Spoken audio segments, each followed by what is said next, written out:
అదే RTV app వార్తల్ని క్షణాల్లో చదివే అవకాశం ఉంటుంది. ఒక న్యూస్ పేపర్, ఒక టెలివిజన్ ఛానల్ మీ చేతుల్లో ఎప్పుడూ ఉంటాయి.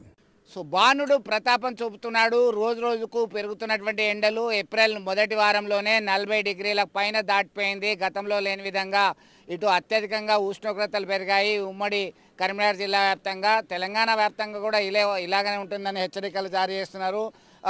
రోజు కూలీలు పనులకు వెళ్ళే వాళ్ళ పరిస్థితి చాలా దారుణంగా ఉంది. ప్రధాన రహదారులన్నీ కూడా అధిక సంఖ్యలో జనాలతో ఉండేటివి నిర్మానుష్యంగా మారినటువంటి పరిస్థితి చూడవచ్చు. ఇటు పశువుల మేపడానికి వచ్చినటువంటి వాళ్ళు కూడా ఉన్నారు మనతో.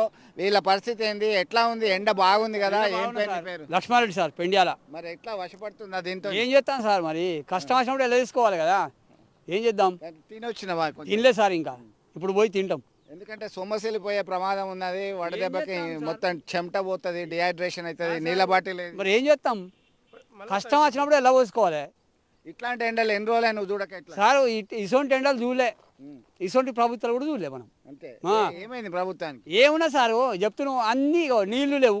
ఈ సంవత్సరం నీళ్లు ఉన్నాయా? ఎప్పుడు నీళ్ళే ఉండే, నీళ్ళే లేకపోయా. ఇప్పుడు తాగడానికి కూడా నీళ్ళు కరువు పోయింది. 3 రోజులకు ఒకసారి ఇస్తాను అలా కరిమేరలా, రోజు వస్తలేవు.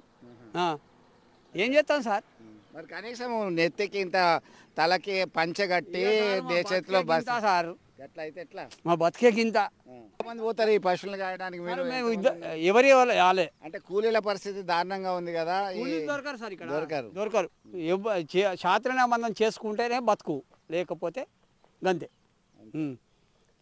అది ఇది వారి యొక్క ఆవేదన మనకు కళ్ళకు కట్టినట్టుగా చెప్తున్నటువంటి పరిస్థితి. గతంలో లేని విధంగా మనకి ఇటువంటి కాలాన్ని చూడలే, ఇటువంటి ప్రభుత్వాన్ని చూడలే అని చెప్పేసి ఆయన అభిప్రాయం వ్యక్తం చేయడం జరిగింది. మొత్తం మీద ఇట్లాంటి ఎండల వల్ల చాలా ఇబ్బందికరమైన పరిస్థితి ఉంది అని చెప్పి ఆవేదనను మనతో పంచుకున్నటువంటి పరిస్థితిని మనం స్పష్టంగా గమనిస్తున్నాం. ఇది కేవలం ఇక్కడనే కాదు, ఓవరాల్ తెలంగాణ వ్యాప్తంగా ఇబ్బందికరమైన పరిస్థితి ఉంది.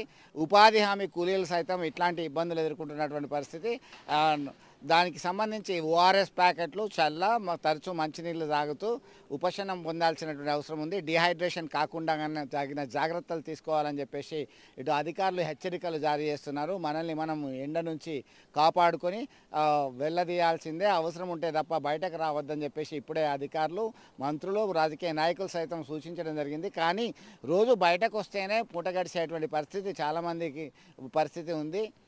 ఒకవైపు సింగరేణి కార్మికులు కావచ్చు, మరొక వైపు ఇటు పశువులను మేపడానికి వచ్చేటువంటి కూలీలు కావచ్చు, ఓనర్లు కావచ్చు, ఇట్లా ఇర్రెస్పెక్టివ్ ఆఫ్ వాళ్ళ జాబ్ వాళ్ళందరూ కూడా ఖచ్చితంగా ఎండకు రావాల్సినటువంటి అవసరమైతే కనబడుతుంది. దీన్నో ఉపశమనం పొందుతూ వారు తగిన రక్షణ చర్యలు తీసుకొని ముందుకెళ్తేనే బతుకులు బాగుంటాయి. వీడియో జర్నలిస్ట్ సుమంత్తో కలిసి చంద్రశేఖర్, ఆర్టీవీ, కరీంనగర్ నుండి. మరిన్ని వీడియోస్ కోసం ఛానల్ ని సబ్స్క్రైబ్ చేయండి. లేటెస్ట్ అప్డేట్స్ కోసం వాట్సాప్ ఛానల్ ని ఫాలో చేయండి. అండ్ లింక్ డిస్క్రిప్షన్ లో ఉంది.